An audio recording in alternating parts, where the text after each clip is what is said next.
marka ugu horeysa waxa la gelayaa dhammaan ciidamada ku sugan halka ee ka tirsan jabhadda la diyaar garoobo heegana la galo waxa la gelayaa dagaalada istaba jooga haw malaynina meel kasta oo laga soo galo Hargeysa waa naqaana ciidamaduna way ku sugan yihiin hawdkeeda iyo waqooyiga iyo galbeedka iyo bariga gudaheedana way ku noolyihiin waxa la yiri maska madaxa laga dilaa haddaan caasimadda la weerarin halka ay ku jiraan ragga baabi'inaya dalka siyaasadiisa qoobada ka dhigay haddaan maska laga dilin qaboobi mayso bogto intaas waa inta markaan ka warramo arrimaha obreshki target buu lahaa waxa weeye wasiiradii ku sugnaa ceelaf weyn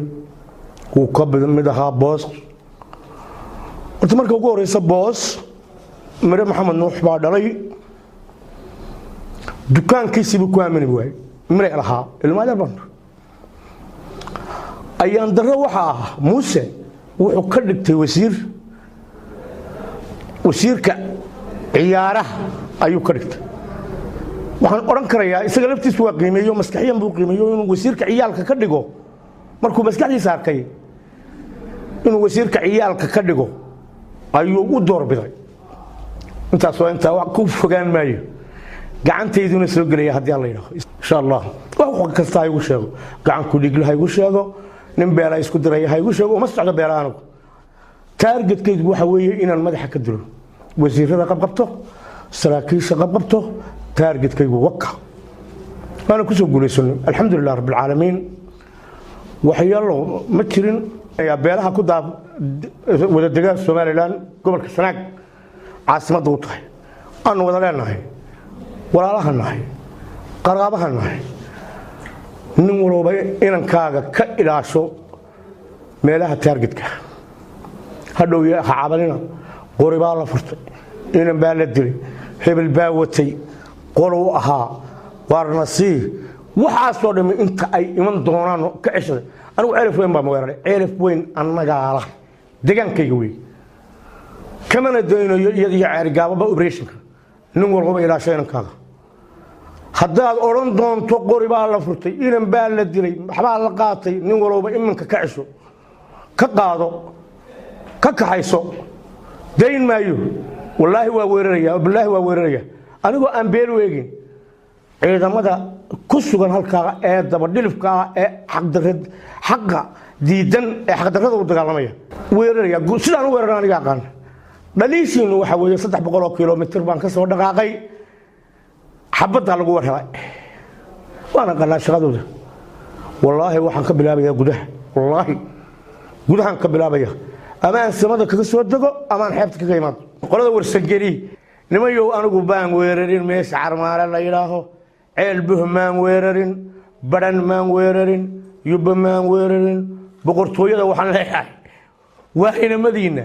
dulman ee baabuurka ay biyaha ku dhaansadaan loo diiday ee lagu aamin waaye bood la siin waaye ee sarkaalku aanu gaariga lahayn ee maxaa 500 laana ka eeganaysan 500 laana waa la helaa xamaalka laga helaa maxaa ka eeganaysan saraakiishii dhulkiiba waxba laga qaban waaye saraakiishii baa dayacan maxaa ka ururaysan ciidamada innaga wax wada leh annaga dollar siin doona hadii alla yahdaynu najaxno ka ilaashada inamadiina waana ka wada hadli doonaa waxaan gacanta ku hayaano markaan dib ugu noqdo deegaanka xudun diyaar ha noqdo degmada xudun diyaar ha noqoto taleex waa joogan jabadu had diyaar garoobaan ninkii Aynabu maanta jooga ka daro dib noqol dal weeye wasiirkii yaraa berigii dhawrto afkayla dhacayeen oo maanta waxba oran maayo bila camal lixda gobol iyo degmada gabileba heegan buu xal galo ragga jooga saraakiisha joogta ciidamada xukuumadda had diyaar garoobaan waxaan leeyahay dadweynaha reer Soomaaliland siilaayo ninkii la oran jiray muuse wuxuu u dhiibay iyadoo dalku sira haysto maanta reer Soomaaliland bal xun su'aalaya la saanad xagaa ku ogtiin